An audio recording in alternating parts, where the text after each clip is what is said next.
हमारे प्रिय विद्यार्थी, आपको इस स्टडी मॉल के प्लेटफॉर्म पर हार्दिक स्वागत है। हम हबीब आलम आपको बायोलॉजी के बारे में कुछ जानकारी देने के लिए उपस्थित हुए हैं। आपको बायोलॉजी में क्या पढ़ना है, सिलेबस उसका क्या होना चाहिए, कौन से टॉपिक को हम पढ़ें कि हमें जितने भी प्रतियोगी परीक्षाएं हैं, सभी प्रतियोगी परीक्षाओं में अधिक से अधिक प्रश्नों का जवाब मिल सके, इसके लिए हम एक योजना लेकर आपके सामने उपस्थित हुए हैं और मुझे आशा है कि आप इस योजना से अधिक लाभान्वित होंगे।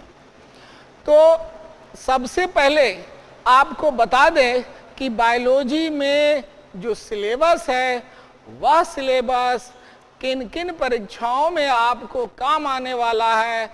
तो सबसे पहले आप जान लीजिए कि यूपीएससी का अगर बेसिक नॉलेज चाहते हैं बायोलॉजी का, चूंकि यूपीएससी में बायोलॉजी नहीं आता बल्कि बायोटेक आता है, लेकिन बायोलॉजी जब तक नहीं जानेगा, उसका बेसिक नॉलेज नहीं होगा, उसको बायोटेक स्पष्ट नहीं होगा। बीपीएससी में डायरेक्ट बायोलॉजी से क्वेश्चन रहते हैं जो कम से कम 5 से 7 या उससे भी ज़्यादा हो सकते हैं। अगर कोई दरोगा की तैयारी कर रहा है तो उसमें बायोलॉजी से 10 से 15 क्वेश्चन रहते हैं जो बहुत ही महत्वपूर्ण होते हैं। रेलवे की अगर तैयारी कर रहे हैं तो रेलवे के विभिन्न परीक्षाओं में कम से कम 5 और उससे भी ज़्यादा क्वेश्चन आते हैं। चाहे वो रेलवे में एनटीपीसी की तैयारी कर रहे हो या रेलवे में यदि आप ग्रुप डी की तैयारी कर रहे हो या रेलवे में एएसएम की तैयारी कर रहे हो या लोको पायलट की तैयारी कर रहे हो, इन सभी में बायोलॉजी से प्रश्न अवश्य रहते हैं। दूसरी बात कि बायोलॉजी में आप ऐसे टॉपिक को उठाइए जिस टॉपिक का संबंध हमारे शरीर और हमारे वातावरण से संबंधित हो। चूंकि परीक्षा में जो प्रश्न पूछे जाते हैं उस प्रश्न का उद्देश्य ये होता है कि एक पढ़े लिखे व्यक्ति को इतनी जानकारी अवश्य होनी चाहिए।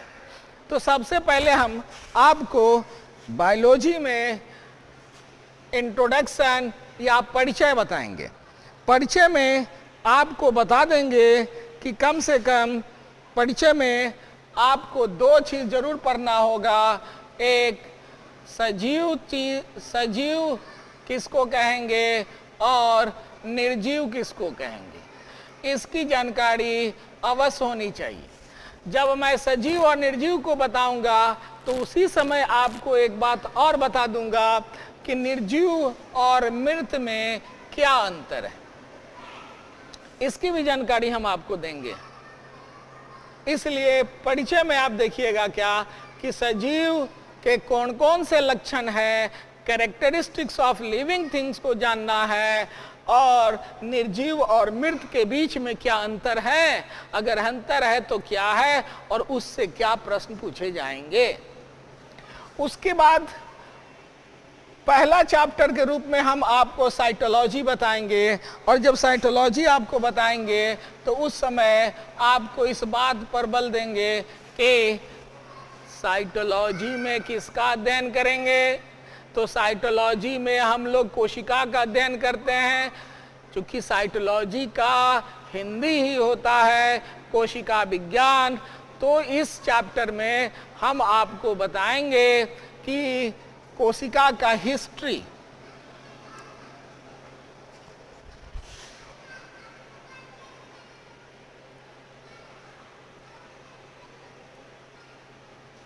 इस चैप्टर में आप देखिएगा क्या कि कोशिका के हिस्ट्री क्या है, इसके बारे में आपको जानकारी दी जाएगी।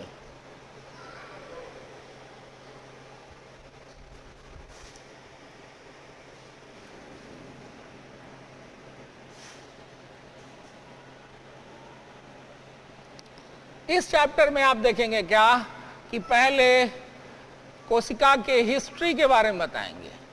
इस कोशिका के हिस्ट्री से संबंधित का मतलब ये हो गया कि कोशिका को खोजा किसने, किसको फादर ऑफ सेल कहते हैं, किसको कोशिका का जनक कहते हैं, सजीव कोशिका और मृत कोशिका को किसने खोजा, ये भी आपको हम इसी में बताएंगे, हिस्ट्री ऑफ सेल में ही बताएंगे। और विभिन्न कोशिका के अंगों की जो खोज की गई उसके बारे में हम आपको बताएंगे। उसके बाद इसमें आपको बताएंगे सेल ऑर्गेनेल। इस सेल ऑर्गेनेल का हिंदी होता है कोशिकांग। अब इस कोशिकांग से जो प्रश्न पूछे जाते हैं वह यह प्रश्न होता है कि कोशिका में कौन कौन से अंग पाए जाते हैं। मुख्य अंग के बारे में जानना है, उन अंगों का कार्य क्या है और उस अंग को किस नाम से संबोधित किया जाता है। जैसे राइबोसोम, राइबोसोम को प्रोटीन का फैक्ट्री कहते हैं। तो क्यों राइबोसोम को प्रोटीन का फैक्ट्री कहते हैं? तो जब आप राइबोसोम के कार्य समझ जाइएगा तो राइबोसोम को हम लोग प्रोटीन का फैक्ट्री कहते हैं, ये क्लियर हो जाएगा। किसको कोशिका का मस्तिष्क कहा जाता है, अगर इसके बारे में आप जान जाएंगे तो आराम से आप उत्तर दे सकते हैं। कोशिका के केंद्रक को ब्रेन ऑफ द सेल कहा जाता है। क्यों कहा जाता है अगर यह बता दिया जाएगा तो हमारे विद्यार्थी कभी भूलते नहीं हैं। उसी तरह से कोशिका के किस अंग को ट्रैफिक पुलिस कहा गया, कोशिका के किस अंग को एटम बम कहा गया, ये सारी चीजें आपको सेल ऑर्गेनेल यानी कोशिकांग में बताएंगे। जब आपको ये कोशिकांग बताएंगे उसी समय में सेल के दो प्रकार होते हैं, प्रोकैरियोटिक सेल और यूकैरियोटिक सेल, उसकी चर्चा हम कर देंगे। इसके साथ ही साथ आपको इसी चैप्टर में डीएनए एंड आरएनए की भी चर्चा करेंगे। उसके बाद तीसरा जो हम इसमें बताते हैं वह बताते हैं सेल डिवीजन। सेल डिवीजन का मतलब हो गया कोशिका विभाजन। अब कोशिका क्यों विभाजन करती है ये भी बताएंगे, कोशिका के विभाजन से क्या लाभ होता है इसकी चर्चा करेंगे। साथ ही आपको ये भी बताएंगे कि कोशिका विभाजन कितने प्रकार के होते हैं, उस तीनों प्रकार की चर्चा करेंगे इसमें। जैसे माइटोसिस, माइटोसिस और मियोसिस, यानी कि कोशिका विभाजन तीन प्रकार के हो गए, असूत्री, समसूत्री और अर्धसूत्री कोशिका विभाजन। ये तीनों का डिटेल्स आपको बताएंगे और बताएंगे इसमें कि आपको इससे कौन कौन से प्रश्न पूछे जाते हैं, इसका पीडीएफ भी डालेंगे और इससे रिलेटेड कुछ क्वेश्चन भी हम आपको इसमें जरूर डालेंगे। जब आप चैप्टर पढ़ते जाइएगा उसका पीडीएफ भी मिल जाएगा और प्रत्येक चैप्टर से संभावित क्वेश्चन और प्रीवियस क्वेश्चन की भी चर्चा हम अवश्य करेंगे। इसके बाद आपको हिस्टोलॉजी, जिसको कहा जाता है ऊतक विज्ञान या औतिकी कहते हैं, इसमें हम आपको बता देंगे कि ऊतक में आपको दोनों ऊतक, प्लांट टिश्यू और एनिमल टिश्यू, ये दोनों की चर्चा करेंगे। प्लांट टिश्यू की भी और एनिमल टिश्यू, ये दोनों की चर्चा हम करेंगे। ये जब दो चीज हम पढ़ा लेंगे आपको, साइटोलॉजी और हिस्टोलॉजी, साइटोलॉजी और हिस्टोलॉजी जब हम पढ़ा लेंगे तब हम आएंगे मानव शरीर के बारे में। तो मानव के शरीर के जो मुख्य मुख्य अंग है, उस सारे अंग का रचना क्या है, उसका कार्य क्या है, और उससे संबंधित क्या संभावित प्रश्न पूछे जाएंगे, इसकी भी चर्चा हम आपको इसी चैप्टर में करेंगे।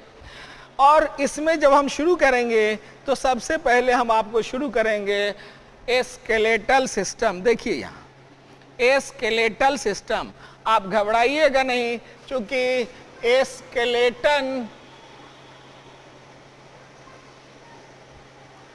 स्केलेटन का मतलब होता है कंकाल, लेकिन यह सिंगुलर शब्द है, और इसी स्केलेटन का जब प्लूरल होता है तो वह कहलाता है स्केलेटल। तो इसलिए यहाँ कंफ्यूज होने की जरूरत नहीं है कि स्केलेटल और स्केलेटन में क्या अंतर है।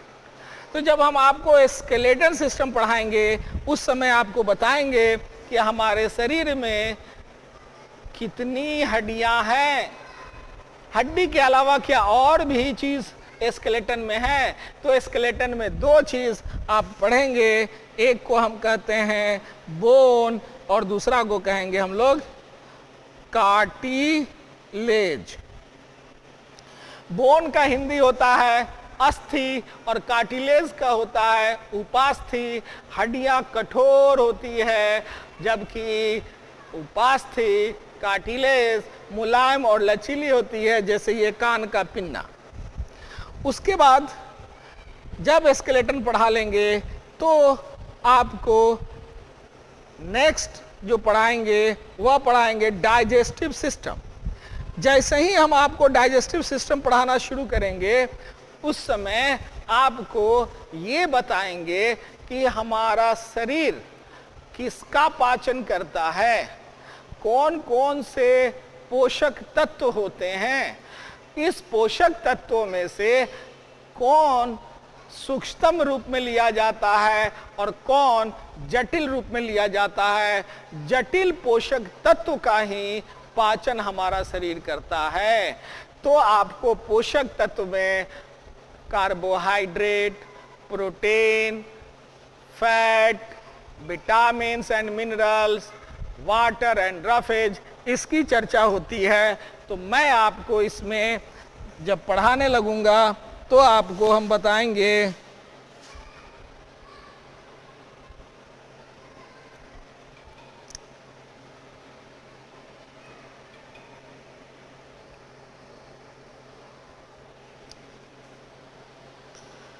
तो आपको इसी पाचन तंत्र में आपको बताएंगे पोषक तत्व। ये पोषक तत्व जैसे कार्बोहाइड्रेट हो गया, कार्बोहाइड्रेट हो गया, प्रोटीन हो गया, फैट हो गया, विटामिन्स हो गए, उसकी भी चर्चा हम इसमें करेंगे।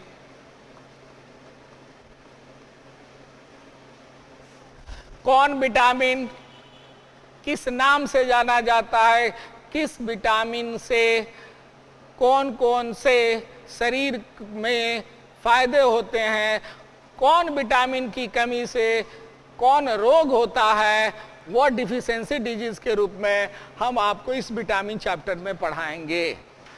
इसके अलावा आपको ये भी बताएंगे कि विटामिन को खोजा किसने, विटामिन शब्द का नामकरण किसने किया, इसकी भी चर्चा हम आपको विटामिन में बताएंगे। उसके बाद आपको बताना शुरू करेंगे कि हमारे शरीर में पाचक अंग कौन है, इस पाचक अंग का कार्य क्या है, इसकी चर्चा हम आपको इसी पाचन तंत्र में करेंगे। इसलिए पाचन तंत्र बहुत इंपॉर्टेंट टॉपिक है, क्योंकि इसमें पोषक तत्व में carbohydrate, protein, fat, vitamins and minerals आ जाते हैं, खनिज लवण जिसको कहते हैं वो आ जाते हैं। विटामिन से अवश्य क्वेश्चन रहता है, खनिज लवण से आजकल नया ट्रेंड आ गया है कि खनिज लवण से भी क्वेश्चन डालने लगा है, और खनिज लवण को दो रूप में रखते हैं, एक माइक्रो न्यूट्रिएंट्स और दूसरा मैक्रो न्यूट्रिएंट्स। माइक्रो न्यूट्रिएंट्स मतलब बहुत ही सूक्ष्म से सूक्ष्म मात्रा में ली जाने वाली, और मैक्रो न्यूट्रिएंट्स में कम मात्रा में ली जाने वाली मिनरल्स की चर्चा की जाती है। तो इसलिए ये टॉपिक बहुत ही इंपॉर्टेंट है। कौन से पोषक तत्वों का पाचन कौन शरीर करता है, शरीर का कौन सा अंग करता है, पाचन तंत्र के कौन से अंग करते हैं, वो सारी जानकारियां आपको इसी में मिलेगी। इसी चैप्टर में दो महत्वपूर्ण ग्लैंड की भी चर्चा हम करते हैं, और वो है आपका लीवर, जिसको आप यकृत कहते हो या कलेजी कहते हो या जिगर कहते हो। इसकी भी चर्चा हम करेंगे इसी चैप्टर में। और एक बहुत ही इंपॉर्टेंट है पैंक्रियाज, और इस पैंक्रियाज की भी चर्चा हम इसी चैप्टर में करेंगे, जिसको हिंदी में अग्नाशय कहते हैं। क्योंकि हमारे शरीर की सबसे बड़ी ग्रंथि लीवर है और दूसरी बड़ी ग्रंथि पैंक्रियाज है, इसलिए दोनों टॉपिक को पढ़ना बहुत जरूरी है। इससे बहुत सारे प्रश्न बनते हैं। इसके बाद जब वो आपको पाचन तंत्र पढ़ा लेंगे, तब आपको बताएंगे रिस्पायरेटरी सिस्टम, श्वसन तंत्र। इस श्वसन तंत्र में श्वसन के प्रकार की चर्चा करेंगे, जिसमें ऑक्सी और अनाक्सी श्वसन आता है। ऑक्सी श्वसन का मतलब हो गया कि वह श्वसन क्रिया जिसमें ऑक्सीजन की उपस्थित होना बहुत जरूरी है। अगर ऑक्सीजन नहीं रहे तब श्वसन हो, उस पाचन क्रिया को क्या कहेंगे? तो उसको कहेंगे अनाक्सी। और आपको ये भी बताएंगे कि अनाक्सी श्वसन कौन कौन से जीव करते हैं, किन प्राणियों में, किन पौधों में, किन जीवों में अनाक्सी यानी बिना ऑक्सीजन का श्वसन होता है, और किन जीवों में ऑक्सीजन के द्वारा श्वसन क्रिया होता है, ये भी बताऊंगा मैं। इसी चैप्टर में आपको ये भी बताएंगे कि श्वसन और सांस लेना छोड़ना ये दोनों अलग चीज है, ये कैसे डिफरेंस है, इसकी चर्चा हम करेंगे। और इसी चैप्टर में, इसी श्वसन तंत्र में आप पढ़िएगा लंग्स के बारे में, जिसको हम लोग कहते हैं फेफड़ा। तो फेफड़ा की भी चर्चा हम श्वसन तंत्र में ही कर देते हैं। इसके बाद बहुत ही इंपॉर्टेंट टॉपिक शुरू होता है ब्लड। जब ब्लड पढ़ाने लगेंगे तो आपको बताएंगे कि ब्लड क्या है, ब्लड में कौन कौन से कंपोनेंट्स पाए जाते हैं, कौन कौन से इसके अवयव हैं, इन अवयवों का कार्य क्या है, और ये अवयव हमारे शरीर में नहीं रहे तो कौन कौन से रोग उत्पन्न हो सकते हैं, इनकी संख्या बढ़ने घटने से कौन सा रोग होगा, इसकी चर्चा हम इसी ब्लड चैप्टर में करते हैं। इसके अलावा आपको इसी चैप्टर में हम बताएंगे कि आरएच फैक्टर क्या होता है। जैसे कि आपने सुना होगा बी पॉजिटिव, बी निगेटिव, ए पॉजिटिव, ए निगेटिव ब्लड ग्रुप, ये ब्लड ग्रुप की चर्चा करेंगे। और आपको हम ये भी बता देंगे कि अगर कोई पुरुष पॉजिटिव ब्लड ग्रुप का है, अर्थात ए पॉजिटिव हो, बी पॉजिटिव हो, ए बी पॉजिटिव हो, ओ पॉजिटिव हो, वैसे पुरुषों को किस तरह के, किस ब्लड ग्रुप की महिला से विवाह नहीं करनी चाहिए, इसकी भी चर्चा हम इसी ब्लड चैप्टर में कर देते हैं। इतना ही नहीं, हम ये भी आपको बता देते हैं कि माता पिता का ब्लड कौन कौन सा है, और उनसे होने वाले जो संतान होंगे उनमें कौन सा ब्लड ग्रुप का संतान होगा, ये भी चर्चा हम इस चैप्टर में कर देते हैं। आपको इसी चैप्टर में बता देंगे कि कुछ ऐसे भी संतान होते हैं जिनमें माता पिता का कोई ब्लड ग्रुप मैच नहीं करता, माता का कुछ और ब्लड ग्रुप, पिता का कुछ और ब्लड ग्रुप, और संतान का ब्लड ग्रुप कुछ और हो गया। यह भी हम इसी ब्लड चैप्टर में करेंगे। उसके बाद ब्लड सर्कुलेटरी सिस्टम, जिसको हम लोग हिंदी में कहते हैं रक्त परिसंचरण तंत्र। ये हमारे शरीर में ब्लड का सर्कुलेशन, ब्लड का परिसंचरण किस ढंग से होता है, इसकी चर्चा हम इसी टॉपिक में करते हैं। और इसी टॉपिक में हम आपको बताएंगे हार्ट, जिसको आप हृदय कहते हो या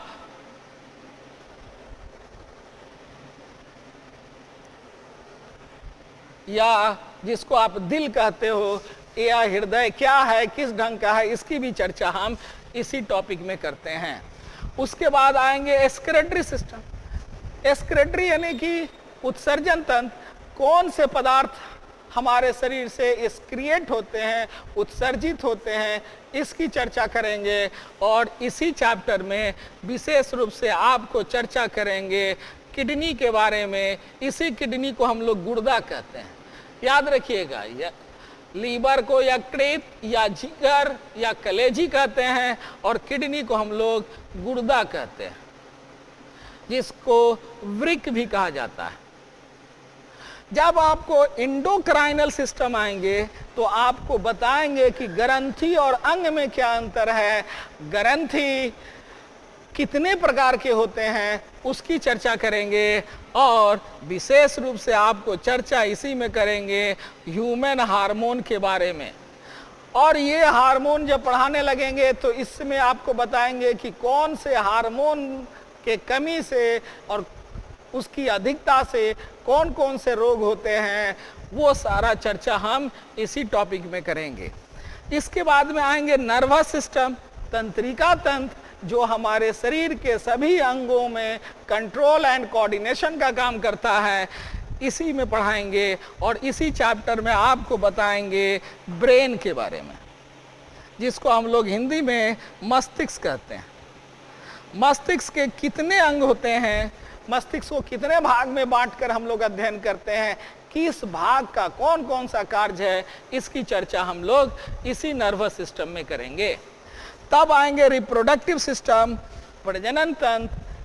इस चैप्टर में हम आपको बताएंगे कि अगर इस दुनिया में जीव अगर प्रजनन क्रिया नहीं करे तो क्या होगा, और प्रजनन करने के तरीके कितने हैं, उसकी चर्चा करेंगे।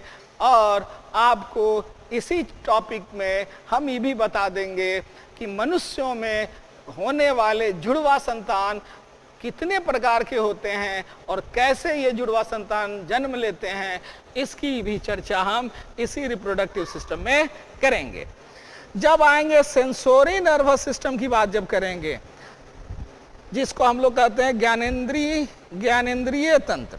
ये जब ज्ञानेंद्रिय तंत्र की बात करेंगे तो इसमें आपको विशेष रूप से 3 चीज की चर्चा करेंगे। पहला स्किन, जिसको हम लोग कहते हैं त्वचा। दूसरा आपको बताएंगे आई, आंख। और तीसरा बताएंगे आपको ईयर, कान। ये आपको 3 अंग के बारे में विशेष जानकारी हम आपको देंगे, जो परीक्षा में इससे प्रश्न पूछे जाते हैं। यहाँ याद रख लीजिएगा, यही जो त्वचा है यह हमारे शरीर का सबसे बड़ा अंग है, जबकि सबसे बड़ी ग्रंथि लीवर है। अंग पूछेगा तो स्किन। अब जब इसकी चर्चा हम आपको कर देंगे तो उसके बाद दूसरा टॉपिक के रूप में हम लोग आएंगे जेनेटिक्स, अनुवांशिकी। इस अनुवांशिकी को जब पढ़ाने लगेंगे तो कौन कौन से अनुवांशिक रोग होते हैं, इसकी चर्चा करेंगे। और विशेष रूप से आपको मेंडल्स लॉ की चर्चा करेंगे। और मेंडल साहब जो एक्सपेरिमेंट किए थे मटर के पौधे पर, उस पौधे का एक्सपेरिमेंट भी बताएंगे। और इन्होंने जो सिद्धांत दिया था, इस सिद्धांत की भी चर्चा करेंगे। इसके बाद विकासवाद की चर्चा करेंगे। विकासवाद में हम आपको बताएंगे कि कोई भी एक कोशिकीय जीव से बहुकोशिकीय जीव कैसे बन गया, इसकी चर्चा करेंगे। और इसके कौन कौन से प्रमाण हैं, इस प्रमाण की चर्चा करेंगे। तथा साथ ही इस विकासवाद में 2 सिद्धांत की चर्चा करेंगे, जिसको हम लोग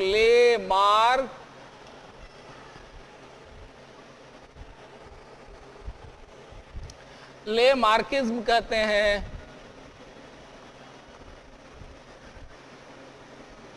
हिंदी में इसको ले मार्कवाद कहा जाता है। और दूसरा बताएंगे आपको डार्विनिज्म, जिसको हम लोग डार्विनवाद कहते हैं, डार्विनवाद। इसकी भी चर्चा हम इसी टॉपिक में करते हैं। तब शुरू करेंगे मानव डिजीज, बहुत इंपॉर्टेंट चैप्टर।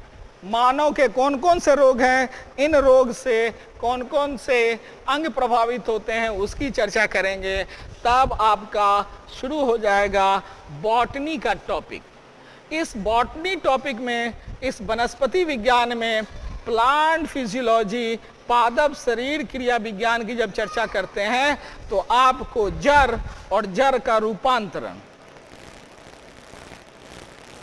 प्रकार,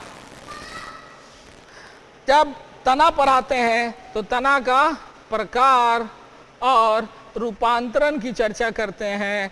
जैसे जड़ जब पढ़ाएंगे तो आपको बताएंगे कि शकरकंद, जिसको हम लोग स्वीट पोटैटो कहते हैं, वह जड़ है, और पोटैटो आलू है, ये तना है। ये कैसे तना है और स्वीट पोटैटो कैसे जड़ है, इसकी चर्चा हम आपको इसी चैप्टर में करेंगे।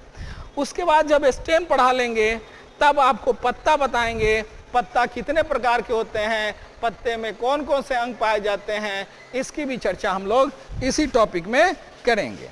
इसके बाद आपको शुरू करेंगे हम लोग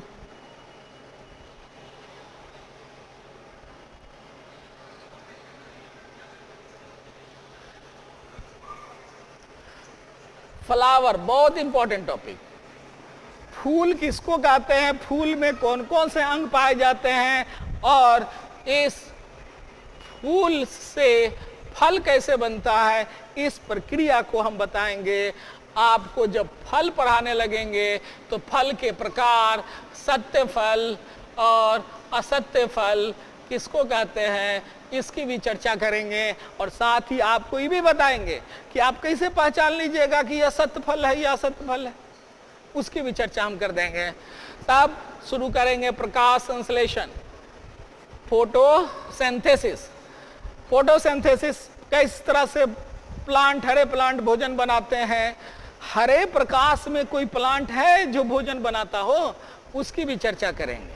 तब आपको बताएंगे प्लांट हार्मोन, इसमें पादप में निकलने वाले हार्मोन कौन है, और इसमें ये भी चर्चा आपको करेंगे कि कौन ऐसा हार्मोन है जो प्लांट में गैसीय रूप में निकलता है, गैस के रूप में निकलता है। इसके बाद आपको प्लांट में होने वाले रोग की चर्चा करेंगे, जिसको हम लोग कहेंगे प्लांट डिजीज।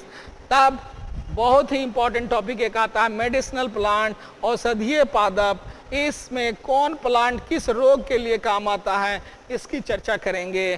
तब ये दो टॉपिक जो है प्लांट किंगडम और एनिमल किंगडम की भी चर्चा करेंगे, जो सबसे लास्ट में करेंगे।